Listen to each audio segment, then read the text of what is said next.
Welcome to Monk's Temple. Find a comfortable space where you won't be disturbed. This isn't a lecture, but a quiet exploration. We're going to talk about pain, not to frighten you, but to demystify it. The Buddhist teachings offer a profound psychological insight. Our deepest suffering often isn't the initial wound, but the story we wrap around it. Today, we'll learn to separate the two. I remember a time from my early days of study. I had prepared for a crucial talk for months, but on the day, my mind went blank. I stumbled through it. The event itself was awkward, a classic first arrow of embarrassment. But what followed was a torrent of mental agony. I've humiliated myself forever. I'm not cut out for this. Everyone will remember me as a fraud. That internal barrage, lasting for weeks, was the second arrow, the one I fired into my own heart. This is the core of the Buddhist view on suffering. The first arrow is life's unavoidable pain, loss, criticism, failure, illness. The second arrow is our optional, added layer of mental resistance, the rumination, the shame, the catastrophic storytelling. If this idea, that we have a choice in how much we suffer, strikes a chord, consider subscribing to Monk's Temple. Your support helps us continue these deep dives into peace and understanding. The Buddha didn't deny the reality of pain. He was a radical realist. He pointed out that to expect a life free of first arrows is to fight reality itself, guaranteeing frustration. The liberation he taught lies in ceasing to fire the second arrows. But how? These reactions feel automatic, true. That's because they're powered by deep-seated mental habits. In modern terms, we might call it our inner critic or negativity bias. Buddhism calls it papanka. The mind's tendency to proliferate thoughts around a simple sensation, building a prison of narrative from a single strand of feeling. The key is to insert a pause between the arrow's strike and your reaction. In that pause, a new power is born, the power of observation. Think of your mind not as the thoughts themselves, but as the spacious awareness that contains the thoughts. You are the sky, and thoughts and feelings are passing weather. A storm does not damage the sky. It moves through it. Your pain is the storm. Your awareness is the sky. The moment you shift from, "I am devastated," to, "I am noticing a feeling of devastation," you create a life-saving distance. You begin to disarm the second arrow. Let's see this in a contemporary setting. Imagine Alex, who sends a carefully crafted message to a friend and gets no reply. The first arrow is a flicker of disappointment. Quickly, the second arrow machinery activates. They're ignoring me. I said something wrong. Our friendship is over. I'm not worth replying to. For hours, Alex is trapped in this spinning story, feeling rejected and anxious. Now, imagine Alex applies the pause. They notice the physical sensation, a hollow feeling in the chest. They label the thought neutrally, thinking I've been rejected. They don't believe the story or fight it, they simply see it as a mental event passing through the sky of their mind. This act of mindful recognition often softens the feeling's grip. The story loses its fuel. Later, they might learn their friend's phone had simply died. The second arrow had created a phantom pain all on its own. This practice, pause, feel, label, is your first actionable tool. It directly applies the Buddhist principle of non-identification, anatta, the understanding that you are not your transient thoughts and feelings. You are the conscious space witnessing them. We suffer because we're at war with three fundamental truths of existence: everything changes, anicca, life has an inherent grain of dissatisfaction, dukkha, and there is no permanent, fixed, self, to be found, anatta. Our second arrows are often protests against these truths. We rage against change, we feel betrayed by ordinary unsatisfactoriness, and we cling to every feeling as a definition of who we are. The path of wisdom is to end this futile war through gentle observation. Consider a story about a woman named Maya. She had built an identity as the reliable one, the family anchor. When a sudden illness made her physically dependent, the first arrow was the fatigue and pain. The second arrow was a devastating narrative: I am useless now. My role is gone. I'm a burden.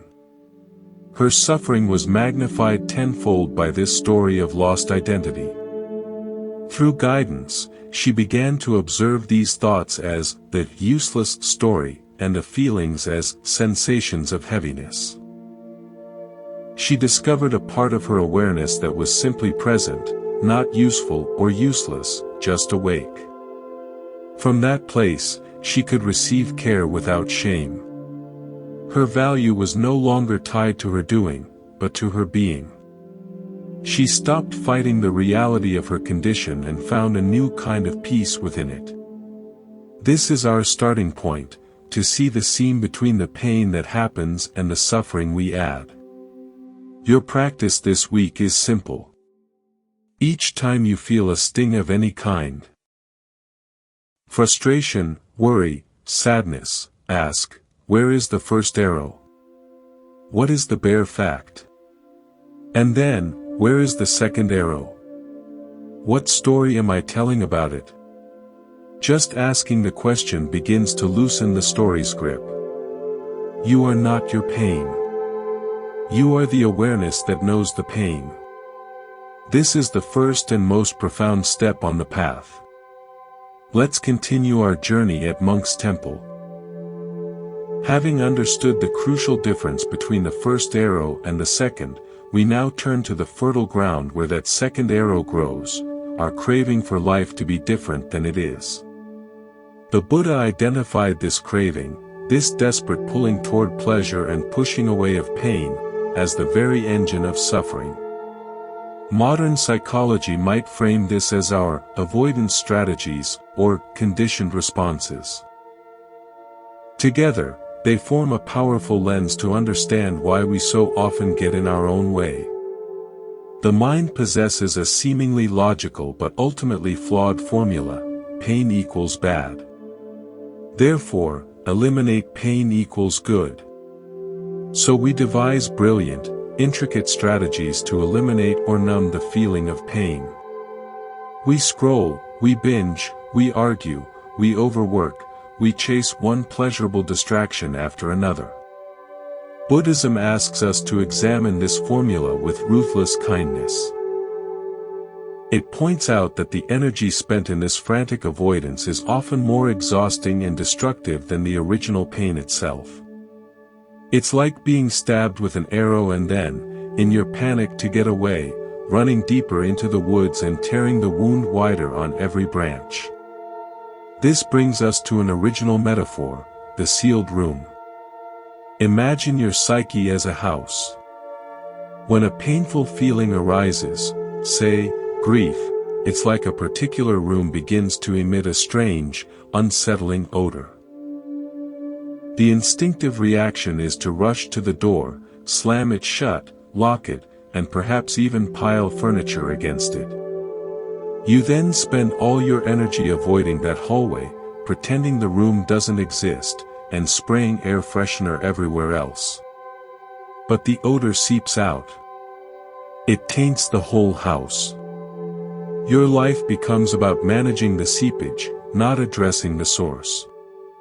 The Buddhist path is the courageous act of unlocking the door, turning on the light, and sitting in the room. You don't have to like the smell. But by breathing it in consciously, you learn its nature. And very often, you find that what's inside isn't a monster, but a forgotten, wounded part of your own experience that just needed acknowledgement to begin to transform. I recall a man named Daniel who came to the temple. He was a former athlete whose career ended abruptly with an injury. The first arrow was the physical limitation. The second arrow was a mountain of shame and anger. His avoidance strategy was workaholism. He became a successful but brutally demanding executive. He sealed the grieving athlete room and never went near it. But the odor, chronic irritability, a sense of emptiness, permeated his life. During a retreat, during a long silent walk, a memory surfaced of the precise moment his knee gave way. For the first time, instead of angrily shoving it aside, he let the memory play. He felt the old shock, the fear, the loss. He sat on a bench and wept. Not the angry tears of frustration, but the clean, sad tears of finally acknowledging a real grief. He didn't solve his injury. But by finally airing out the sealed room, the oppressive odor in his life's house began to dissipate. His workaholism eased because it was no longer needed as a barricade. This is the psychological insight wrapped in Buddhist wisdom: avoidance amplifies, acceptance metabolizes. The pain you are willing to feel and name loses its destructive power and becomes integrated information. It becomes part of your story, not a hidden director of it. Now, let's examine a pervasive modern form of craving and aversion: our relationship with social validation. The Buddha taught about the 8 worldly winds: gain and loss, fame and disrepute, praise and blame, pleasure and pain. He said these winds blow constantly. To be attached to only the favorable winds is to set yourself up for perpetual turbulence. We see this played out in the digital age with stark clarity. Each like is a micro-breeze of praise. Each ignored message or critical comment is a gust of blame or disrepute. We have built our inner weather stations to be exquisitely sensitive to these external winds, and we live in a state of constant, low-grade reactivity. Consider the story of Chloe, a talented graphic designer. Her mood would soar with a viral post and crash with a handful of negative comments. She was a leaf in the digital wind. Her craving for praise and aversion to blame were so intense that her creative spark, which was born from an internal quiet, was being smothered. She realized she had outsourced her sense of worth. Her practice became a daily digital wind check. Before posting, she would ask, "Am I sending this out as an expression, or as a request for favorable wind?" After posting, she would consciously note the feelings that arose, the craving for more likes, the flicker of fear at a critique, and label them: craving for praise, aversion to blame. She didn't judge them. She just acknowledged these winds were blowing. Over time, this created a buffer. She began to feel like a tree with deep roots, feeling the wind rustle her leaves but no longer being uprooted by it. Her creativity returned, not as a performance, but as a personal sanctuary. The actionable step here is intentional exposure. When you notice you are compulsively reaching for a distraction to avoid a feeling, picking up your phone, opening the fridge, starting an argument, pause. Instead, set a timer for 3 minutes. Sit with the raw urge. Feel it in your body. Is it a restlessness in the hands? A tightness in the chest? Label it: this is the urge to avoid. Breathe into the sensation.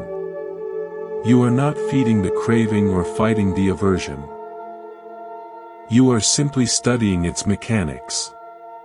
In those 3 minutes, you are unlocking the sealed room. You break the automatic chain of reaction. This builds what psychologists call distress tolerance, and what Buddhists call equanimity, the ability to be with experience without being tossed by it. This path isn't about becoming passive. It's about choosing your response from a place of clarity, not compulsion. It's the difference between reflexively slamming the door and consciously deciding, I will sit with this for a moment before I act. That moment of decision is where your freedom grows. Let's continue. We've seen how we add suffering to pain and how craving and aversion fuel that process. Now, we delve into the very nature of the mind that does all this, through a principle that is both a profound Buddhist truth and a liberating psychological insight, impermanence, or anicca. Everything that arises, passes away. Every sensation, every emotion, every thought, every situation. This is not a philosophical idea, it is the fundamental rhythm of existence. Our suffering arises when our mind rebels against this rhythm, when we try to freeze-frame a moment, especially a painful one, and live inside it as if it were permanent. Think of your stream of consciousness not as a solid river, but as a series of discrete, fleeting moments, like individual frames of a film. When we are in pain, our mind glues those frames together into a relentless, unchanging movie called My Suffering. We believe the story it tells. But if you could slow the film down to see each frame, you'd notice the subtle changes.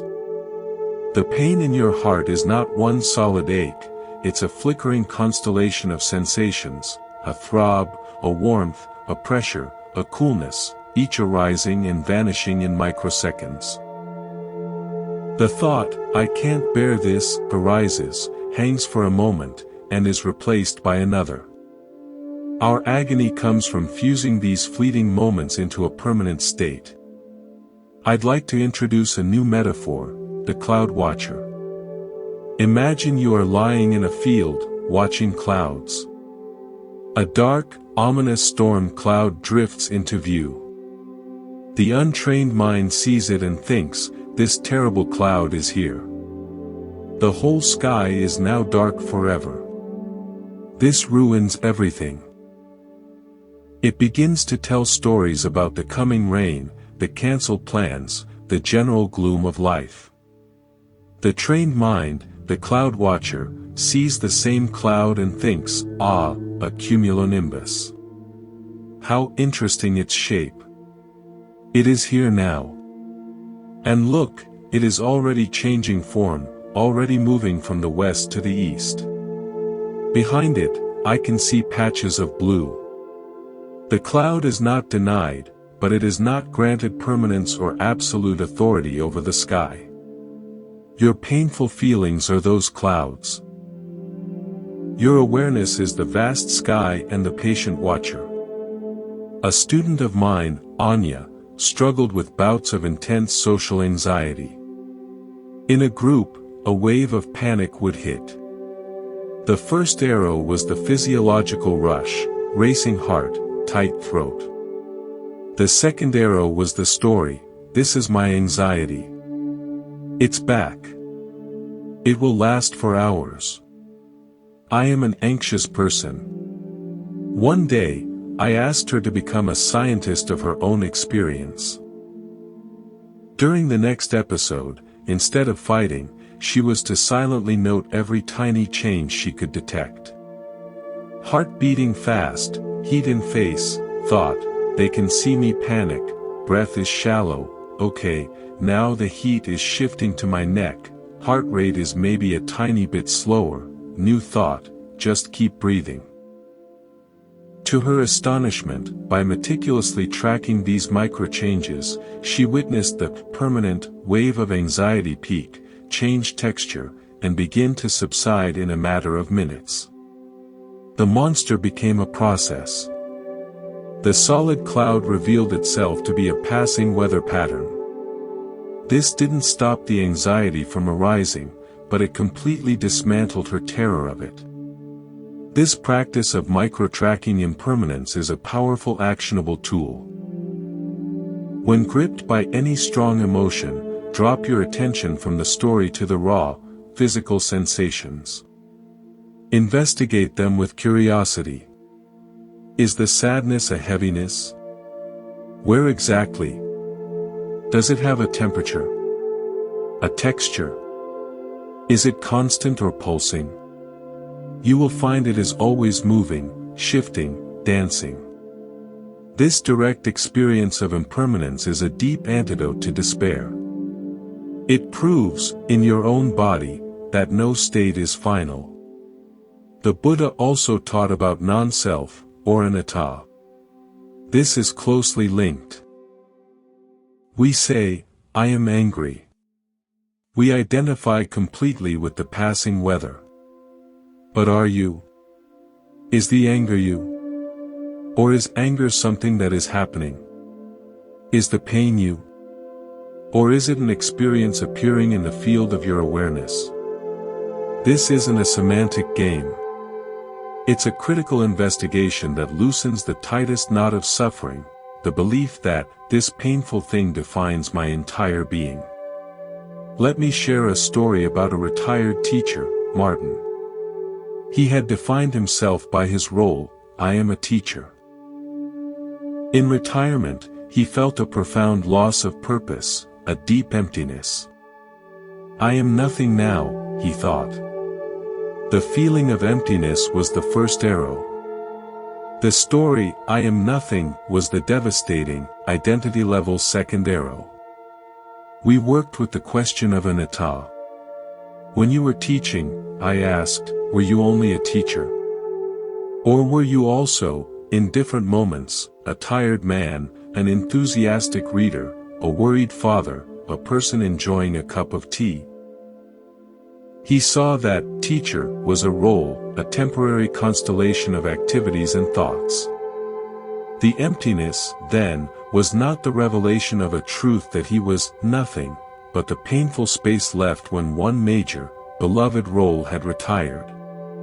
His task became not to find a new label to paste over the emptiness, but to rest in the awareness that could witness both the old role and the current space.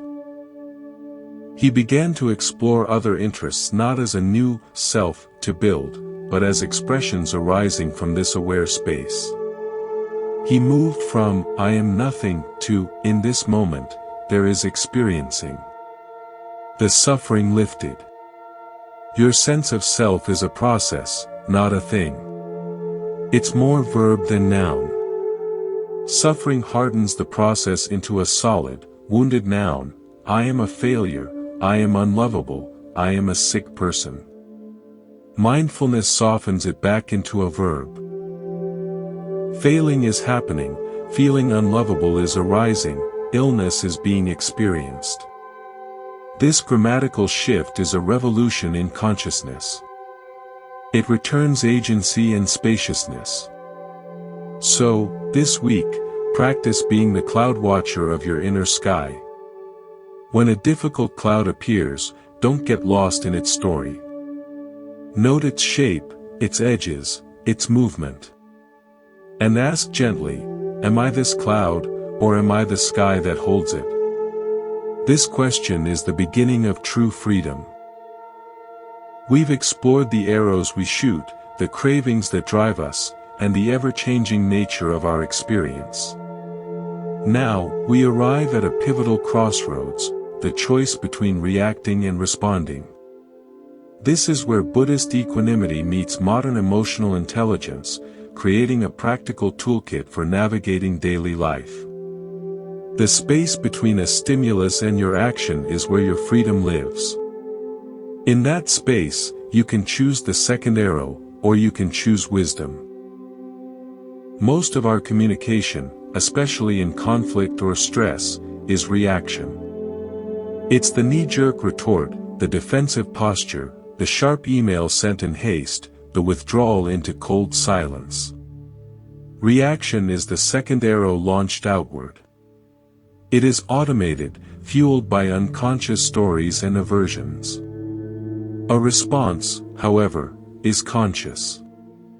It is chosen from a place of awareness that has first acknowledged the internal weather, the first arrow and the initial second arrow impulse. And then decides on the most skillful, compassionate course of action. A reaction adds suffering to the world. A response seeks to alleviate it. I'd like to offer a new metaphor for this, the clear pool versus the churning river. When a stone is thrown into a churning, muddy river, the reaction is immediate but lost in the turbulence, a splash swallowed by the current. The stone and its impact are indistinguishable from the river's own chaotic motion. This is the reactive mind. Already agitated, so every new input simply adds to the confusion. Now, imagine a deep, clear, still mountain pool. When a stone is thrown in, the impact is clear. You see the splash, you see the concentric ripples expand beautifully and then gradually, gracefully dissipate. The pool receives the stone, reflects on it, and returns to stillness. The pool is not passive, it fully experiences the stone. But it does not become the stone. It does not churn in protest. Your mind, when anchored in mindful awareness, becomes that clear pool. The external event is the stone. Your initial internal sensation is the splash. Your choice to let the ripples settle before you speak or act is the practice of response.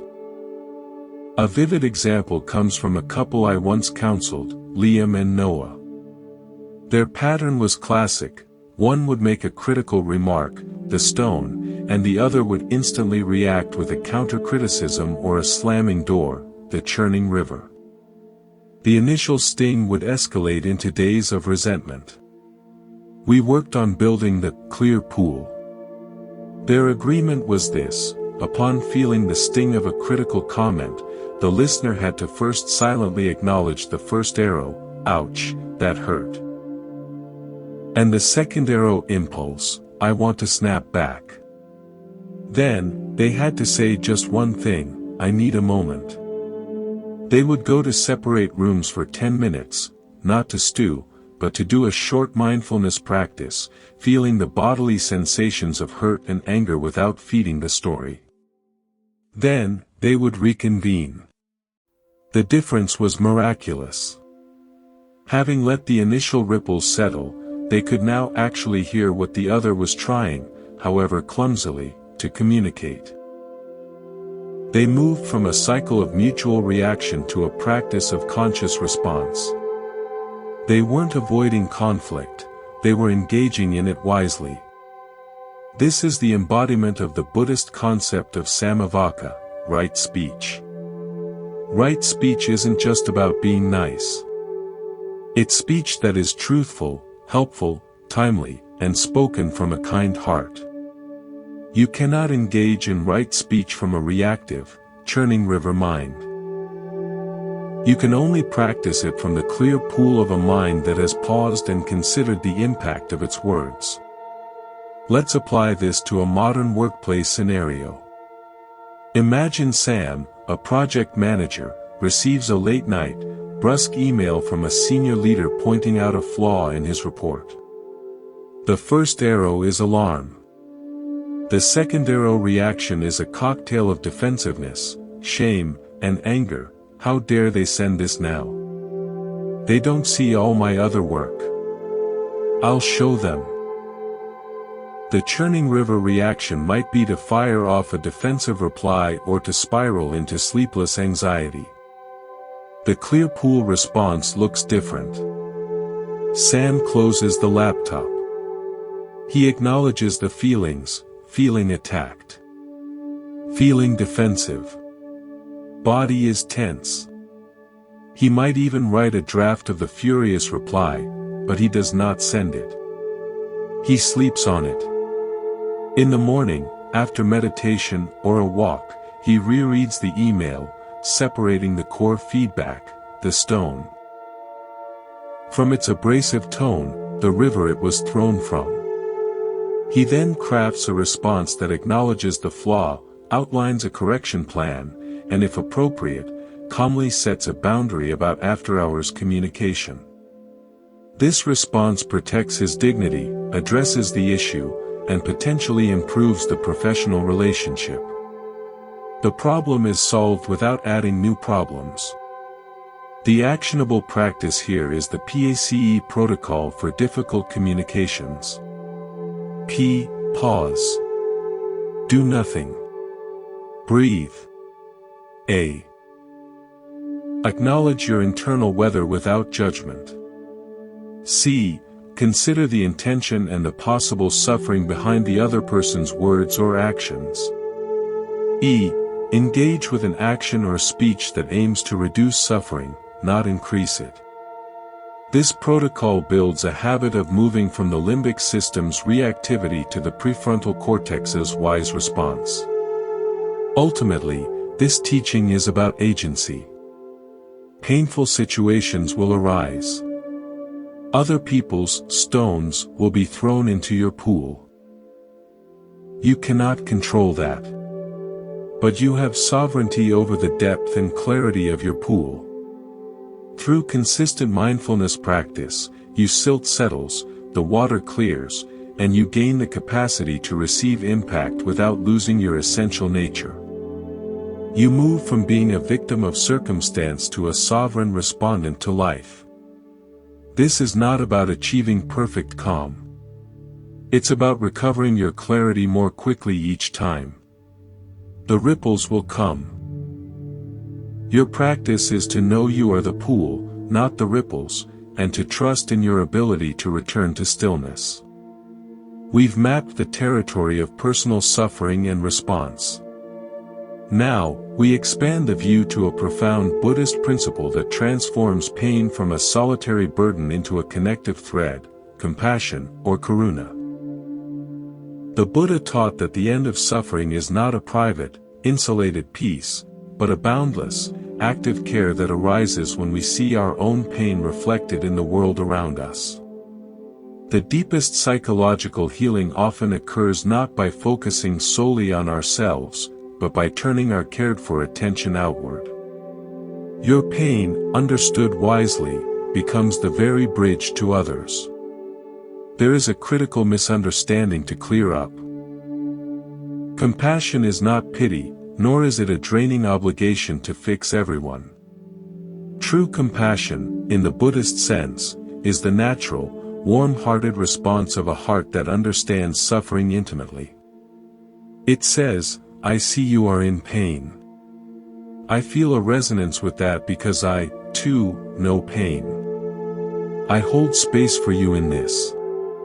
It is the clear pool recognizing another pool's ripples. This is where the path turns from self-help to universal healing. Let me share a metaphor, the network of strings. Imagine we are all individual musical instruments in a vast, dimly lit room. When one instrument is struck, when one person experiences a sharp pain, it sends a vibration down its strings. In our isolated state, we feel only our own instrument's discordant shiver. But if we become still and attuned, we begin to feel the subtle, sympathetic vibrations in our own strings from the instruments around us. Your loneliness, when you sit with it openly, can make you exquisitely sensitive to the loneliness in a stranger's eyes. Your grief can tune your heart to hear the unspoken grief in a friend's silence. Your suffering, instead of isolating you, becomes a fine-tuned instrument for connection. The practice of compassion is the conscious act of listening for those sympathetic vibrations and responding with a resonant chord of kindness, not because you have to, but because you feel the connection. A powerful story comes from a woman named Clara, who joined our community after the sudden death of her brother. She was awash in a private ocean of grief. The second arrows of, "if only," and, "why him," were relentless. In an attempt to do something, she reluctantly volunteered at a hospice, simply to sit and read to patients. She expected it to be depressing. But something else happened. Sitting with people who were also facing profound loss, of health, of time, of life itself. She found her own raw grief was not a bizarre anomaly, but a shared human language. She wasn't there as a helper with her life together, she was there as one grieving person alongside others. She would read, and sometimes just sit in silence holding a hand. In offering simple, wordless companionship to others, she found a space where her own grief could breathe without judgment. Her pain did not vanish, but its sharp, isolating edges softened. It became a source of empathy, not just a private wound. She had plugged her instrument into the network of strings. Her compassion for others became the very container that held her own sorrow. This illustrates a vital psychological mechanism, post-traumatic growth through altruism. By channeling the energy of our pain into care for others, we transform its meaning. It moves from being something that happened to us, to something that flows through us into kindness. The Buddha called this turning the poison into medicine. How do we cultivate this? It starts with a practice called compassionate resonance. When you are in pain, after you have given it mindful acknowledgement, ask yourself, millions of people on this planet are feeling a version of this same feeling right now. May I be kind to myself as I feel this? Then, extend that wish outward, may all those feeling this same loneliness, or fear, or anger, right now, be free from suffering. May we all find peace. This isn't a magical incantation. It's a neurological and psychological reframe.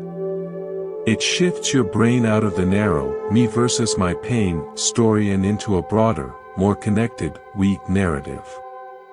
It instantly reduces the sense of isolation that magnifies suffering.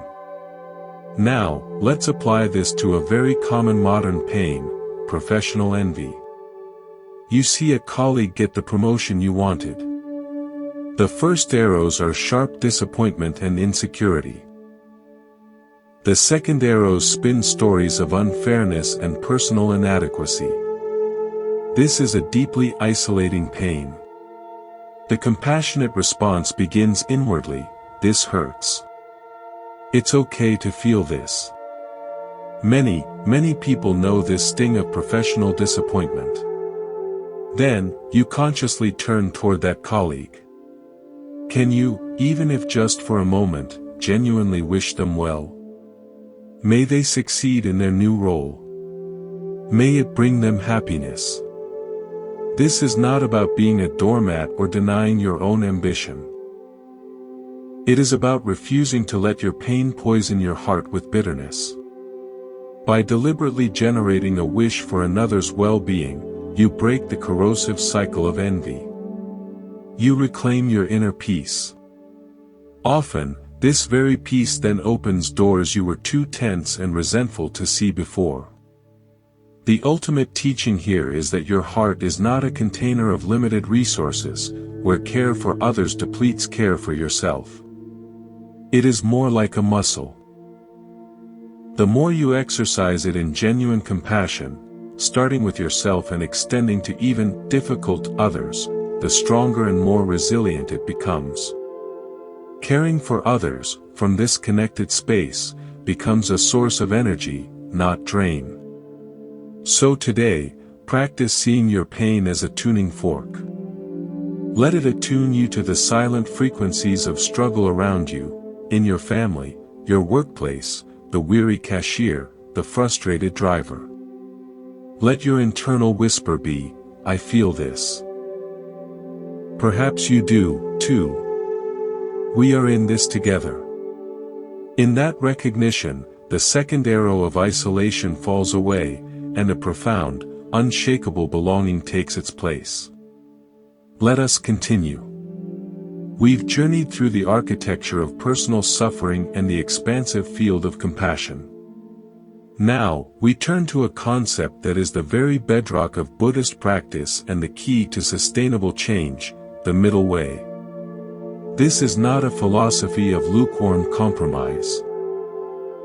It is a radical, psychological path of balance that avoids the two extremes that cause us the most suffering, the extreme of indulgence in sensual pleasure and the extreme of asceticism, or harsh self-denial. In modern terms, we might call these the traps of hedonism and perfectionistic self-punishment. The Buddha discovered that freedom lies not in either pole, but in the wise, dynamic balance between them. Your mind, left untrained, is a pendulum. It swings wildly from seeking pleasure and comfort to, when that fails, berating itself and forcing itself into rigid discipline. We overeat, then crash diet. We binge on entertainment, then impose a harsh digital detox we can't sustain. We avoid a difficult task, then work ourselves to exhaustion to make up for it. Each swing is a reaction to the previous one, and each extreme creates its own kind of suffering, the hollowness of indulgence and the brittleness of harsh restraint. The middle way is about stepping off the pendulum and finding your center of gravity. It's about responding to life from a place of mindful choice, not compulsive reaction. I'd like to introduce a metaphor for this: the well-tuned instrument. An instrument played with too much force, too much indulgence in the passion of the music, becomes strained, the strings snap, the sound distorts into noise. Played with too little energy, too much timid restraint, the sound is weak, lifeless, and fails to carry. But when tuned perfectly and played with balanced, attentive pressure, the instrument produces a clear, resonant, and beautiful tone that can express the full range of music. Your life is that instrument. The middle way is the practice of tuning it daily and playing it with skillful, balanced effort, not too tight, not too loose. It is the art of sustainable well-being. Consider the story of Elena, a dedicated yoga practitioner. She began with joy, but slowly, her practice became a cage. She pushed her body into extreme poses, judged herself for missing a day, and saw food only as fuel for performance. This was the extreme of asceticism, a spiritualized form of self-punishment. She became injured and deeply discouraged. Her teacher saw her struggle and gave her a simple instruction: for 1 month, you may only do restorative yoga. And you must eat 1 meal a week purely for pleasure, with no thought of its benefits. Elena was bewildered. This felt like indulgence. But reluctantly, she complied. In the deep rest of the supported poses, she felt a release of held tension she didn't know she carried. Eating a piece of cake slowly, savoring it without guilt, she felt a simple, childlike joy return. She had been stuck on the pendulum swing between push and collapse. Her teacher guided her to the center. Nourishing rest and mindful pleasure. Her subsequent practice was no longer driven by achievement, but by a balanced, loving attention to her body's true needs. It became sustainable and deeply peaceful. How do we find this middle way in daily life? It begins with mindful check-ins. Before any habitual action, reaching for a snack, opening a social media app, launching into a work marathon, pause and ask your body and mind, what is the true need here? Is it genuine nourishment or avoidance? Is it connection or distraction? Is it rest or escape? Listen for the answer beneath the compulsive urge. Then, choose an action that addresses the true need in a balanced way. If you're tired, perhaps the middle way is a 20-minute nap instead of 5 cups of coffee or gritting your teeth through exhaustion. If you're lonely, Perhaps it's reaching out for a real conversation instead of numbing, scrolling, or isolating completely. This directly applies to our relationship with difficult emotions. The extreme of indulgence is wallowing, pouring all our attention into the painful story, rehearsing it, amplifying it. The extreme of asceticism is suppression, brutally shutting down the feeling with a mental, "Stop being weak." The middle way is mindful allowance. You create a spacious container for the feeling. You let it be present without drowning in it or trying to kill it. You say, "This anger is here. I can feel its heat. I will breathe with it and give it space to transform." This is the balanced effort, the effort to be present, not the effort to control. The middle way also governs our spiritual or self-improvement efforts. The Buddha himself tried both extremes before his enlightenment, extreme luxury as a prince and extreme asceticism as a forest monk. He found both paths useless. The path to peace required balanced effort, the Eightfold Path, which is the ultimate expression of the middle way. Right view, right intention, right speech, right action, right livelihood, right effort, right mindfulness, right concentration. It is a complete system for tuning every aspect of the human instrument. Your practice this week is to notice your pendulum swings. Where do you tend to go to extremes? In work? In consumption? In self-talk? When you notice the swing toward one side, gently ask, what is the centered, balanced response here? It is not about finding a mathematical midpoint, but about finding the wise, compassionate, and sustainable action for this moment. It is the path of the well-tuned life, where your actions arise from clarity, not compulsion, and lead to a lasting harmony. We have navigated the terrains of reaction, compassion, and balance. Now, we arrive at a destination that is both the journey's end and its beginning, integration. This is where teachings move from concepts in the mind to lived wisdom in the bones. It is the process of weaving the threads of awareness, compassion, and balance into the very fabric of your daily life, so they are not separate practices but the natural way you meet the world. The Buddha's path is not about achieving a special state on a cushion, it is about how you wash a dish, how you listen to a friend, how you face a fear. It is about making your entire life your practice. Think of your consciousness as a garden. For a long time, it may have grown wild with the weeds of reactive thought, or perhaps it was barren from neglect. Our work so far has been about learning to identify the weeds, to till the soil with mindfulness, to plant seeds of compassion, and to water them with balanced effort. Integration is when the garden begins to tend itself. You no longer need to constantly fight weeds, you recognize their sprouts early and easily pluck them. The flowers of peace and kindness grow naturally, without force. The garden becomes a resilient, self-sustaining ecosystem. Your life becomes the garden. Let me offer a final, overarching metaphor, the woven basket. Initially, we are given a handful of separate, stiff strands, the strand of mindfulness, the strand of equanimity, the strand of compassion, the strand of wisdom.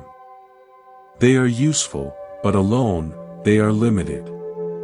Practice is the act of weaving.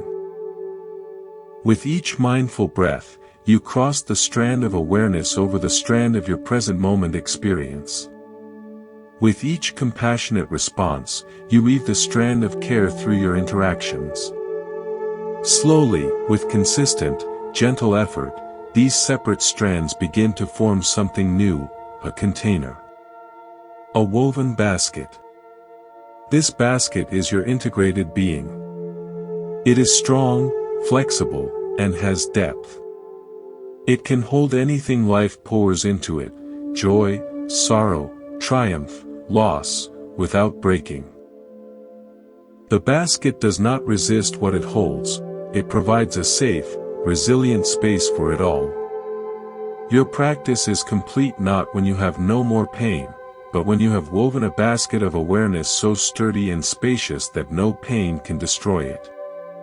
A story of integration comes from a man named Ben, a former client. He had learned all the techniques, mindfulness meditation, cognitive reframing, self-compassion phrases. He could use them in quiet moments, but in the storm of a business crisis or a family argument, he would still lose it, forgetting everything. He felt like a failure. I asked him to shift his goal. The goal was not to not lose it. The goal was to notice he had lost it 1 second sooner than the time before. And then, to recover 1 minute faster. This was integration in action. He wasn't trying to be a perfect basket, he was practicing the weave in the moment of tearing.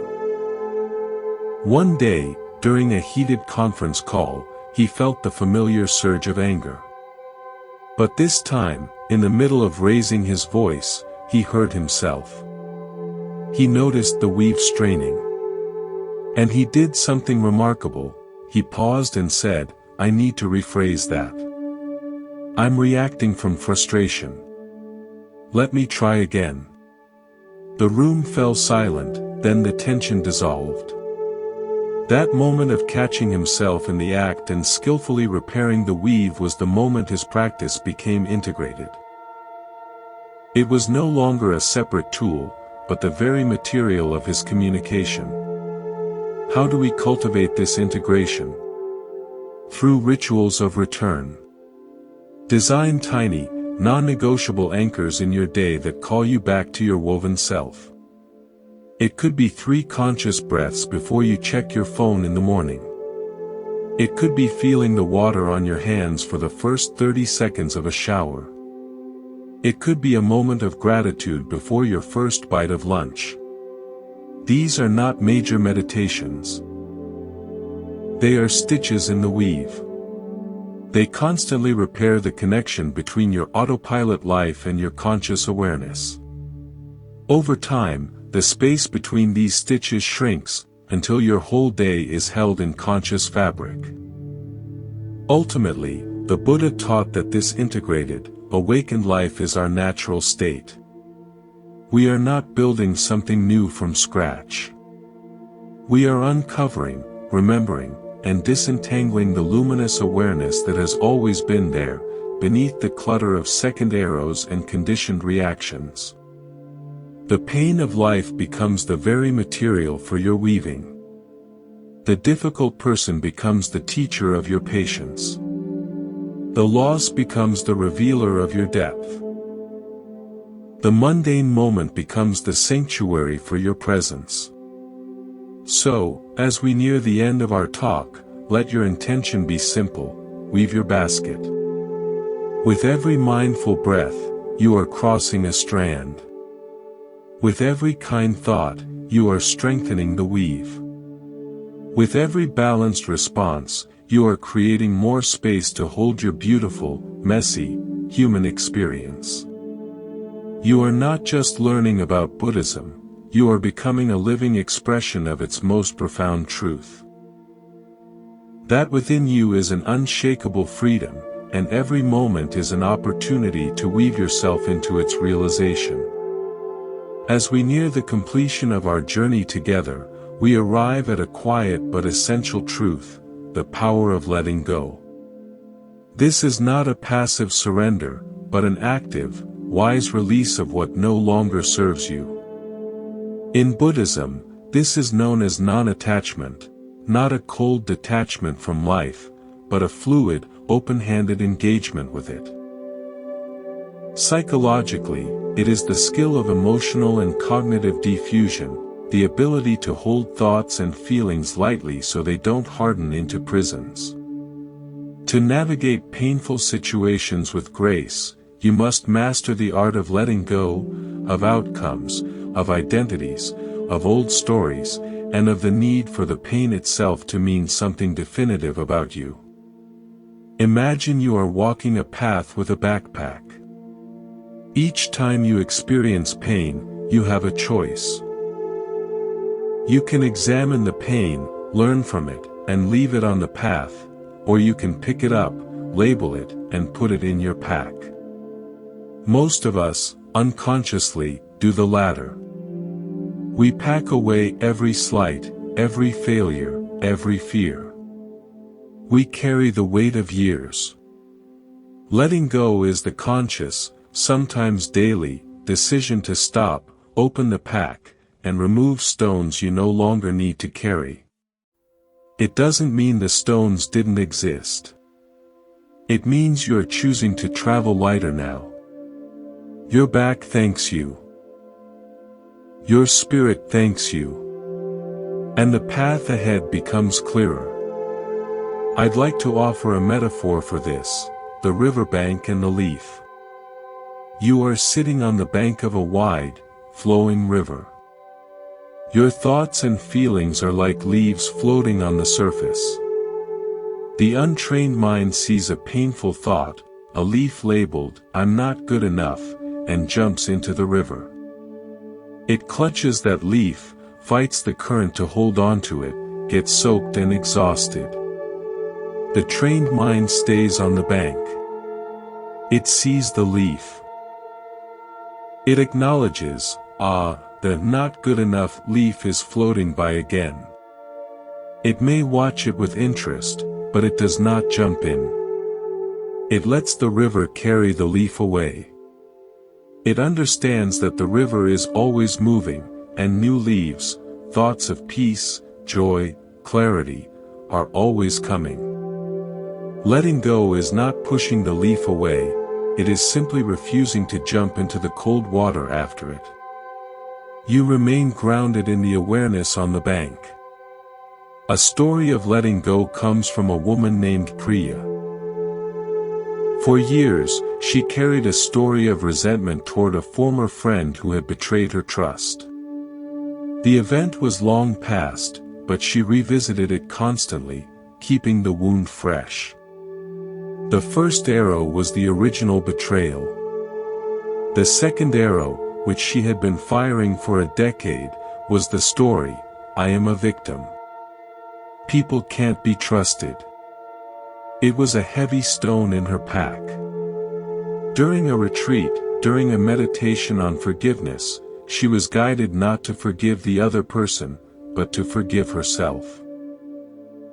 For carrying the stone for so long.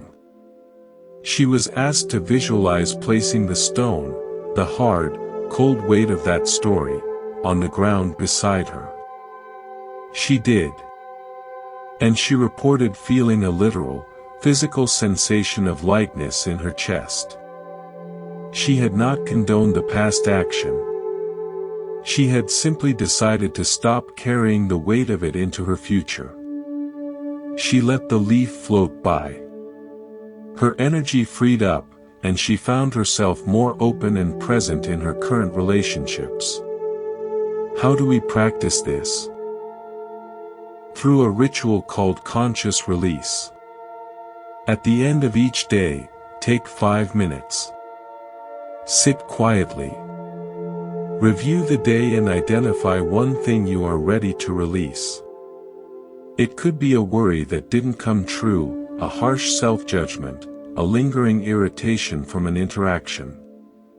Write it briefly on a small piece of paper. Then, safely burn it, tear it up and flush it, or simply place it in a designated release bowl. As you do, say to yourself, "I acknowledge you, and I now let you go. You do not need to travel with me tomorrow." This physical act symbolizes the mental and emotional release. It trains your brain in the art of closure and non-attachment. This also applies to letting go of positive attachments, to certain outcomes, to praise, to specific versions of your future.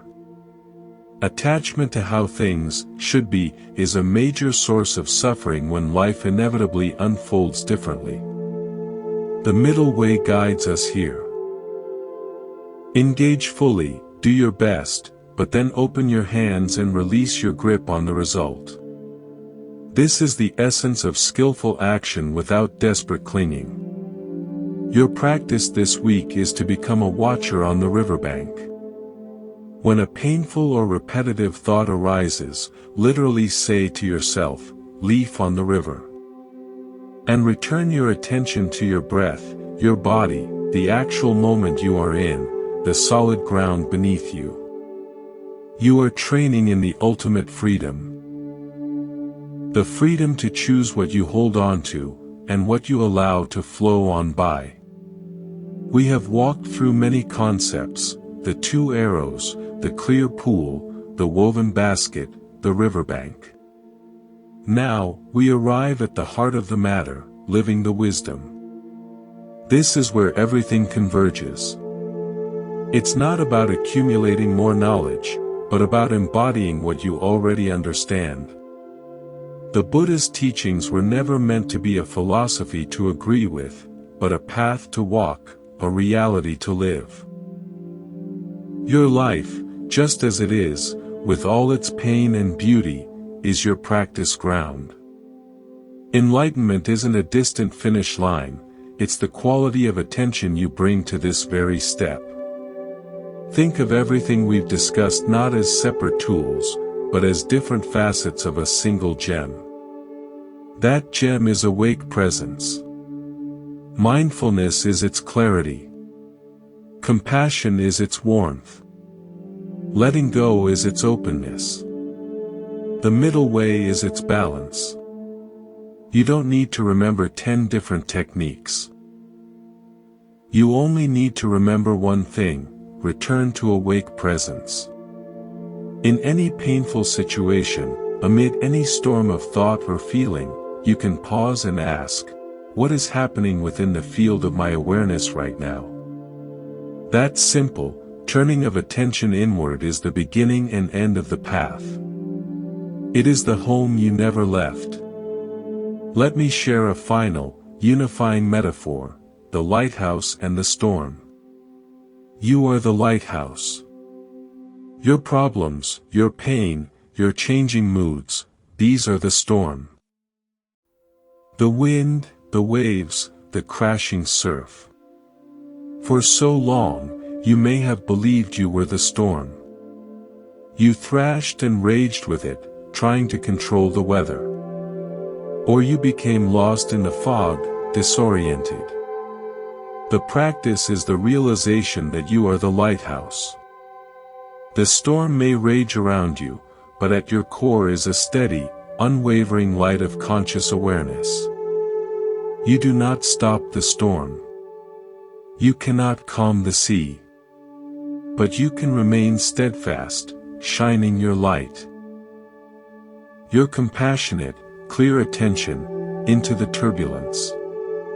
The lighthouse does not ask the waves to be still. It simply does its job, it shines. Your job is not to eliminate life's pain, but to shine the light of kind awareness onto it. Ships lost in the storm, moments of clarity, chances for kindness, find their way by that light. Your own confused heart finds its way by that same inner light. A story of living this wisdom comes from a man named Leo, whom I met years ago. He had suffered a significant financial loss that unraveled his sense of security. He knew all the concepts we've discussed. He could talk about non-attachment and impermanence. But he was still terrified. One night, in the middle of a panic attack, he went to his window. It was raining. He saw a streetlight shining steadily through the downpour. In that moment, he had a visceral understanding. I am not the panic, he thought. I am the light that sees the panic. He didn't try to breathe away the fear.